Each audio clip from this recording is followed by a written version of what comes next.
Asia की सबसे कामयाब क्रिकेटिंग कंट्री इंडिया ने एशिया कप में खेलने से ही मना कर दिया था। यही काम एक बार पाकिस्तान ने भी किया। लेकिन क्यों शुरू किया गया था एशिया कप? क्या है इस टूर्नामेंट का इतिहास और क्यों है ये सचिन विराट के लिए खास? खेलपंती में आज यही कहानी।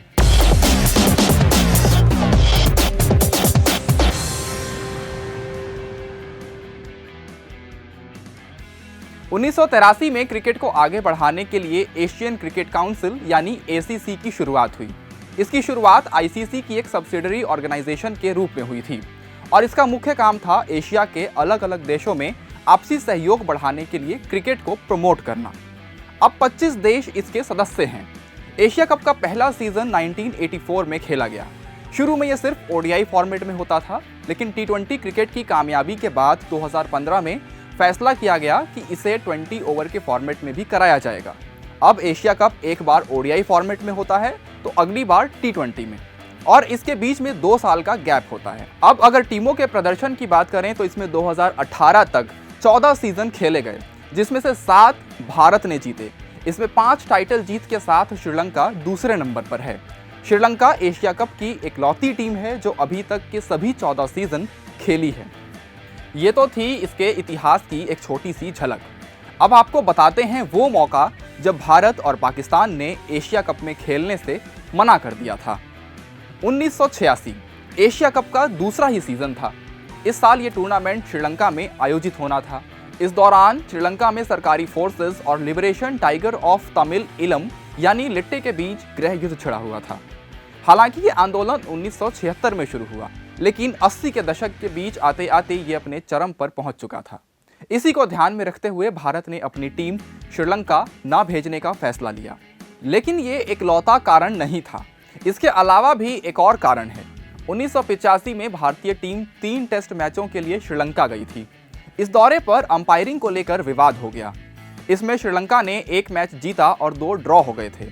तब पहली बार श्रीलंका ने अपने इतिहास में कोई टेस्ट सीरीज जीती थी।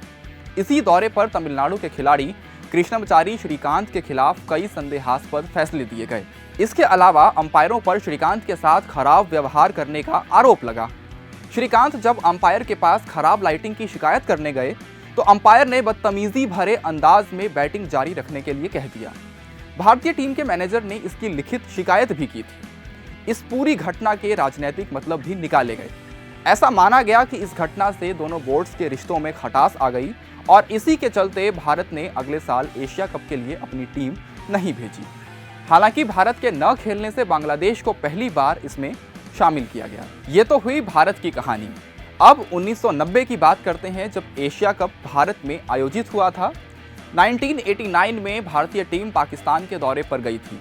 इस दौरे पर 2 महान खिलाड़ियों का डेब्यू हुआ, सचिन तेंदुलकर और वकार यूनिस।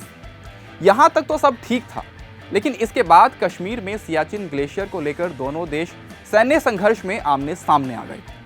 उसी साल पाकिस्तान ने सियाचिन को कब्जाने की साजिश रची थी।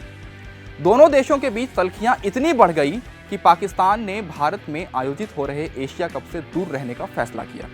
इसके बाद 1997 तक दोनों देशों के बीच कोई बायलैटरल सीरीज नहीं हुई। एशिया कप से कई तरह की यादें भी जुड़ी हुई हैं और इसमें सबसे खास है सचिन और विराट।